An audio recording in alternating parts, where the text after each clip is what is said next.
sehr helles Hemd. Muss ich gehen und das Hemd wechseln?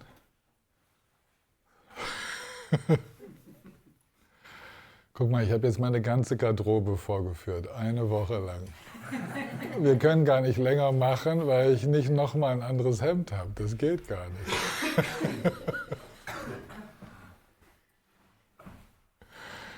Ich denke immer dran, wenn die dann später die Videos schauen, dann sollen sie wenigstens am Hemd erkennen können, was derselbe Tag ist. So ist es auch. So ist es, oder? Ja, genau.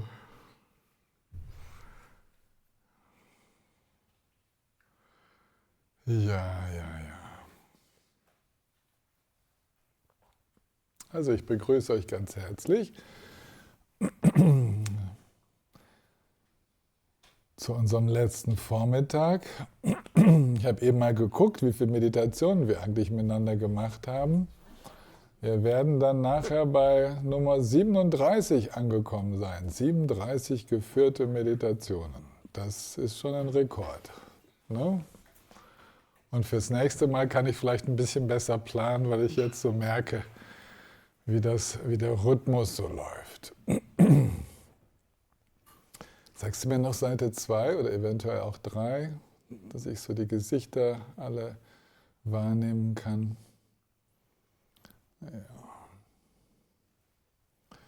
Ja, ist doch großartig. Sehr, sehr schön. Und noch mehr. Ja. Also, auf geht's. Wir werden mit den traditionellen Gebeten beginnen.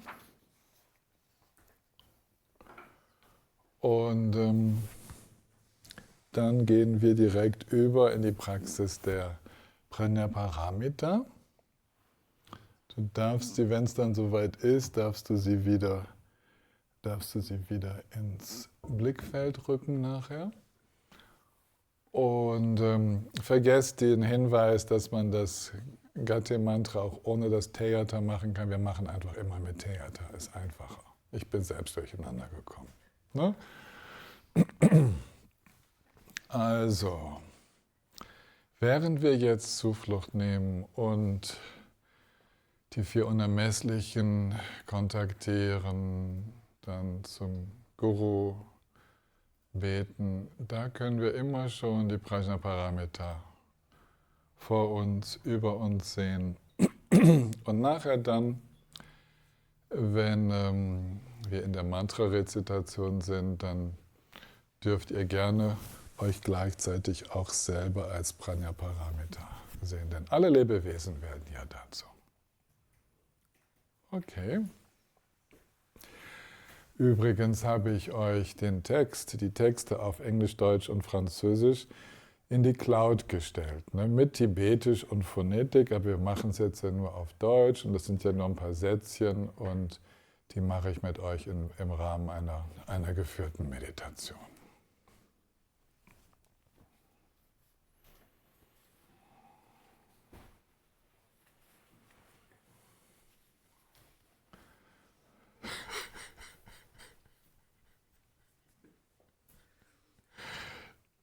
Du lachst, weil Ärmel hochkrempeln. Ich freue mich über das, was du eingestellt hast. Ha? Ich freue mich über das, was du eingestellt hast. Ja, schön. Ja. Und ich habe euch auch die allerletzte Version dieses Skriptes eingestellt. Das heißt, wenn ihr jetzt draufklickt, den Titel habe ich nicht geändert, wenn ihr jetzt draufklickt, Kapitel 3 mit Übungen, dann ist das die Version von gestern Abend.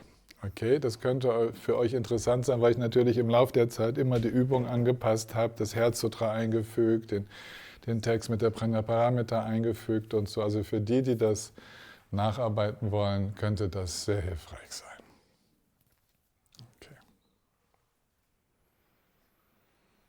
Okay.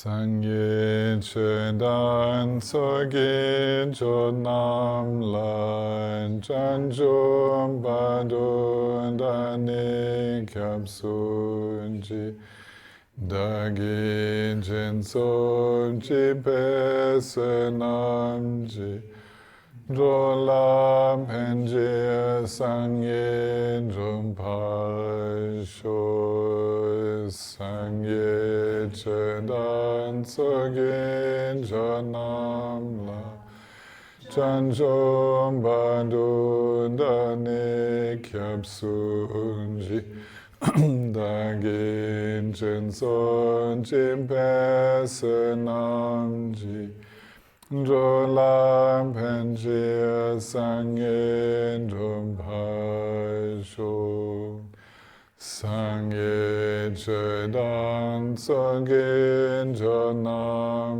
la janjom bandun dani kyapsuji dagin jinson chimpesenamji Jolam penjir sangye jumpai sho Semchen tamjen devan dan deven judan demban junjik Dunnen dan dunnen jin judan jawa junjik Dunnen memben devan damban dammen jawa junjik Nidin chandan nidan javan tanon chembola nemban junjik Semchen tamjen devan dan devin judan demban junjik Dunnen dan dunnen jin judan javan junjik Dunnen memben devan damban dammen javan junjik Nidin chandan nidan javan tanon chembola nemban junjik Semchen tamjen devan dan devin judan demban junjik Dunnen dan dunnen jin judan devan junjik Dunnen memben devan damban dammen javan junjik Nidin chandan nidan javan tanon chembola nemban junjik Pandan savela marem bochi Dagin chivom penden den shula Kanjen shempen gonen jesonte Koson toging adrom zanduse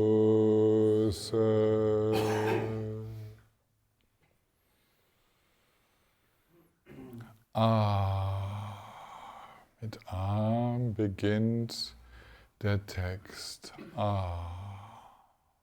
Alles, was erscheint und im Werden ist, zeigt sich als ein unermessliches, reines Gefilde. Damit gehen wir in das Staunen über den Reichtum an Sinneserfahrungen. Alles, was die Augen hören, alles, was wir sehen, spüren, alle Lebewesen, auch das vermeintlich Unbelebte in der äußeren Welt, all das, das reine Land der befreienden Weisheit.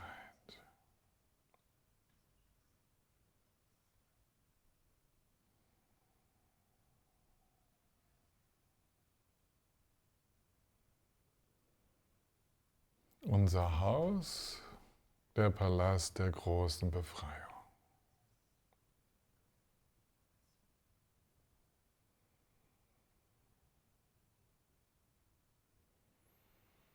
In seiner Mitte Auf einem Lotus und Mond ist die große Mutter Prajnaparamita von goldener Farbe.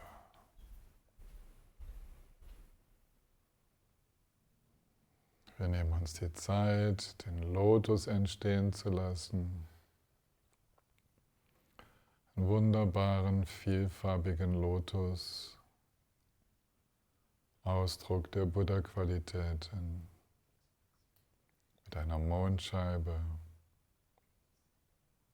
leuchtend. Diese beiden, Lotus und Mond, stehen für Weisheit und die geschickten Mittel des Mitgefühls.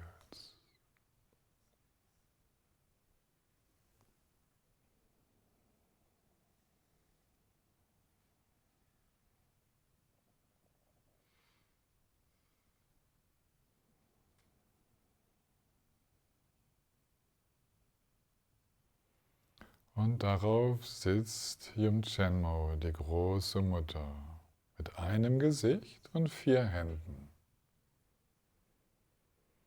Dieses eine Gesicht steht für den Dharmakaya.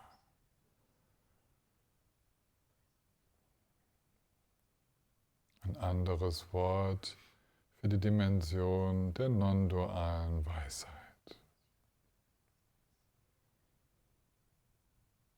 Die 4 Hände stehen in ihrer Gesamtheit für die 4 Brahma-Viharas, die 4 Unermesslichen. Liebe, Mitgefühl, Freude und Gleichmut.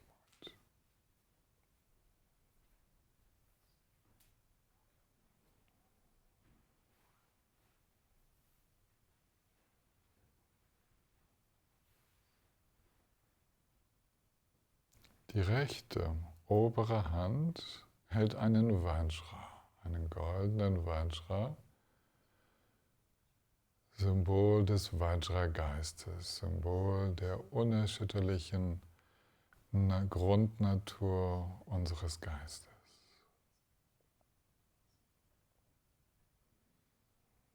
Nehmt euch Zeit, diesen leuchtenden, strahlenden Vajra zu sehen.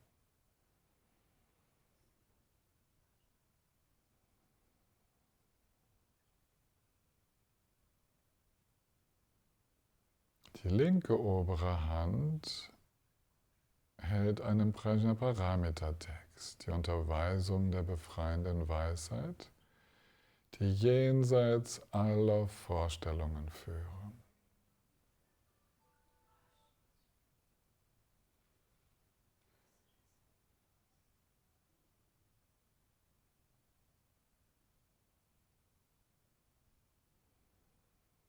Auch dieser Text, der Dharma, erstrahlt, so wie eine Sonne in der Hand von der großen Mutter. Sie selbst leuchtet golden mit all den anderen Farben des Regenbogens. Der Vajra leuchtet, der Dharma-Text leuchtet und die beiden anderen Hände liegen im Schoß in der Geste des Gleichmutes, des tiefen, freudigen Gleichmutes eines Geistes, der frei von allem Greifen in völliger Offenheit ist.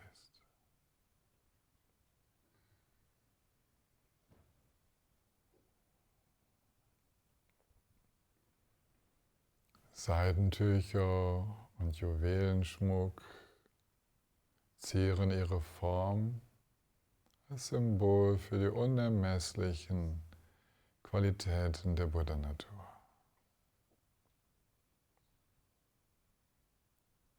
Die Paramitas und viele weitere Qualitäten. Nehmt euch Zeit, ein wenig die Krone, die Scheitelkrone aus 5 Juwelen für die 5 Buddha-Familien zu sehen, zu entdecken. das hochgesteckte Haar mit dem Kronjuwel, die Ohrringe, Armreifen, die Reifen ums Handgelenk,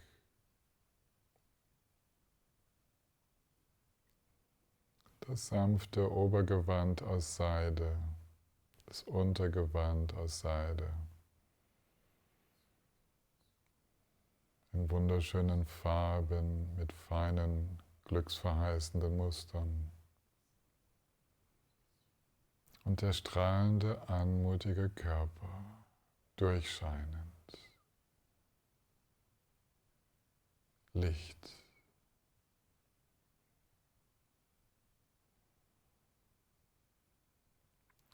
Sie sitzt mit gekreuzten Beinen in Vajra-Haltung.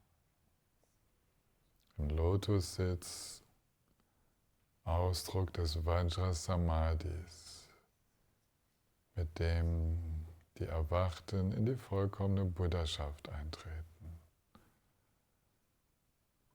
Der Vajra-Samadhi, Ausdruck, alle Maras überwunden oder beziehungsweise durchschaut zu haben. Alle Hindernisse des Erwachens aufgelöst zu haben.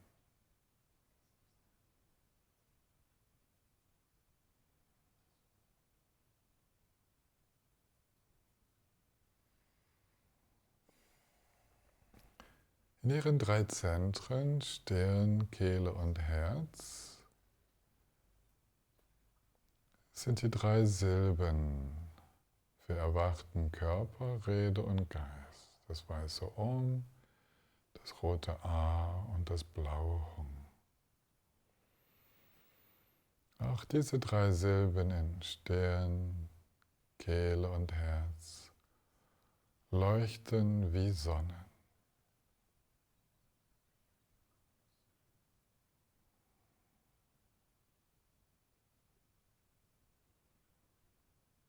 Über dem Hung im Herzchakra liegt eine Mondscheibe mit einem weißen A, golden schimmernd. Das A steht auf der liegenden Mondscheibe. Und ebenfalls finden sich auf dem Rand der Mondscheibe die nach innen schauenden Silben Teyata, Om Gate Gate, Pada Gate, Pada Sam Gate, Bodhisvaha. Sie sind wie Juwelen, wie glitzernde Juwelen aufgereiht. So ein sich schließender Perlenkranz, ein vollständiger Kreis, vorne beginnend mit dem Teyata. Einmal ganz herum, Teyata, Om Gate Gate, Pada Gate, Pada Sam Gate, Bodhisvaha.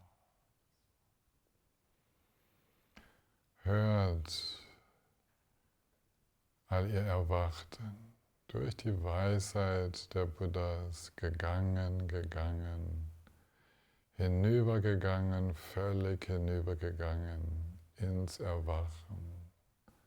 So ist es. Und dieses Mantra wird sich im Gegenuhrzeigersinn drehen. Wenn wir es beginnen zu singen oder zu sprechen, wird dieses drehende Mantra zusammen mit dem A in der Mitte des Herzens strahlt Licht zu allen Erwachten aus,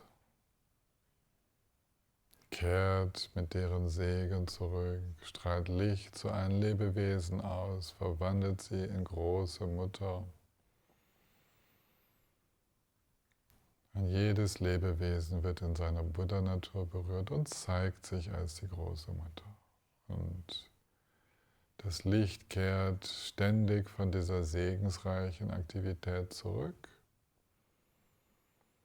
und verschmilzt in die Mantra-Girlande und ins A.